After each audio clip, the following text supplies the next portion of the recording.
Hello everyone. In this video I am going to explain you about design of angle purlin.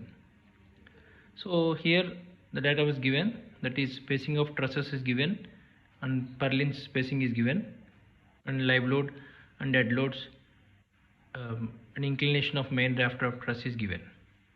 So as per design procedure we need to follow these conditions, that is minimum depth that equal to L by 45. So L is nothing but the span, that is 3.5 meters. I converted into mm, 3500 divided by 45, and minimum width L by 60 we need to provide. So I got 78 mm and 58.3 mm. So after getting these two values we need to choose the angle section, because this is angle purlins. So while choosing the angle section we need to refer SP6 steel tables book. In that book here 78 mm I got, so which is nearer to 90, and 58.3 mm is which is near to 60 and 6 mm thick. So I am taking ISA 90, 60 and 6 mm thick angle section.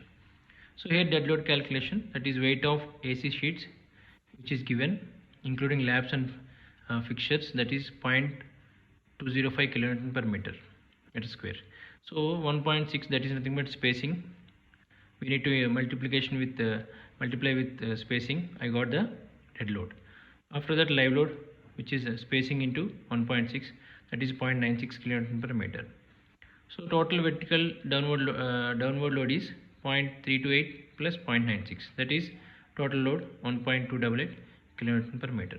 And next, factored live load plus dead load.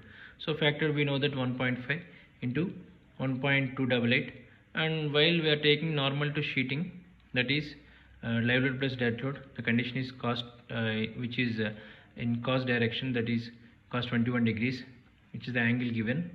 And next, dead load plus wind load, this is also normal to sheeting, but here the wind load is added. So for wind load we need to calculate 1.5 into 0.328 cos 21 degrees minus 1, so that is minus 1.04 kN per meter. But here negative means outward direction, that is here the wind load is acted in outward direction, and there is leeward and outward, that is outward direction, that is negative value.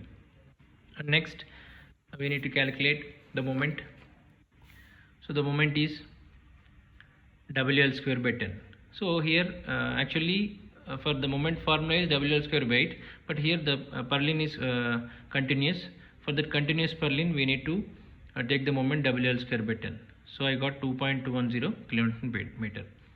So after that, from table 2 IS 800 2007, the code is specifying that there is limiting width ratios, that is B by TF equal to 60 by 6, that is B value 60 by 6 is thickness of the flange. So I got 10. In table 2 the code is specifying that 9.4 and in between 9.4 and 10.5, and B by TW 90 by 6, that is 15, in between 10.5 and 15.7.